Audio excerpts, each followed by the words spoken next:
हरिओम।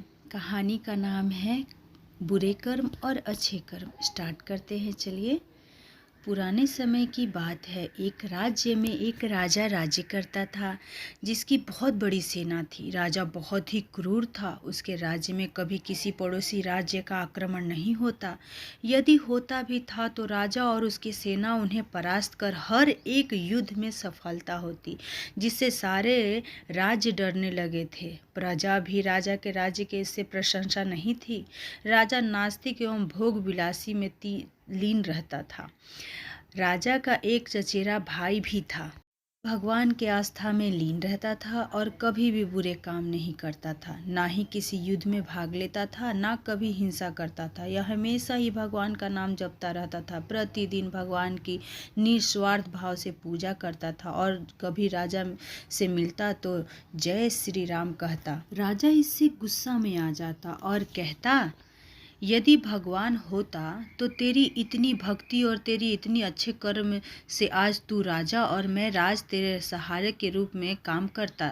फिर भी भाई चुप रहता। एक दिन सुबह राजा और उसके भाई जंगल में घूमने निकले। घूमते घूमते राजा को शाम हो गई और अंधेरा हो गया। दोनों लौट रहे थे कि अचानक रास्ते में कांटे आए और राजा के भाई के पैर उन कांटों में उलझ गया और उसका पैर खून से लथपथ हो गया। राजा उसे घोड़े पर बैठाया और स्वयं पैदल चलने लगता है। तभी थोड़े दूर चलने पर राजा को सोने की ईंट मिलती है।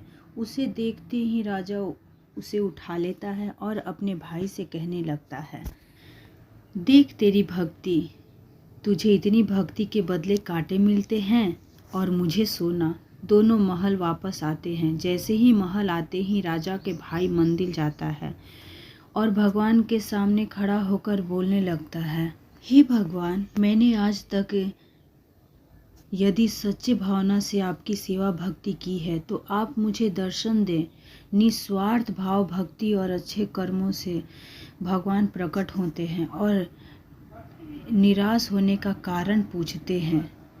राजा का भाई कहने लगता है, भगवान, ये कैसा न्याय है जो क्रूर है, सभी पर अत्याचार करता है, भोग विलास में सदैव लीन रहता है, सदैव बुरे कर्म करता है, उसके साथ हमेशा अच्छा और मेरे साथ बुरा क्यों?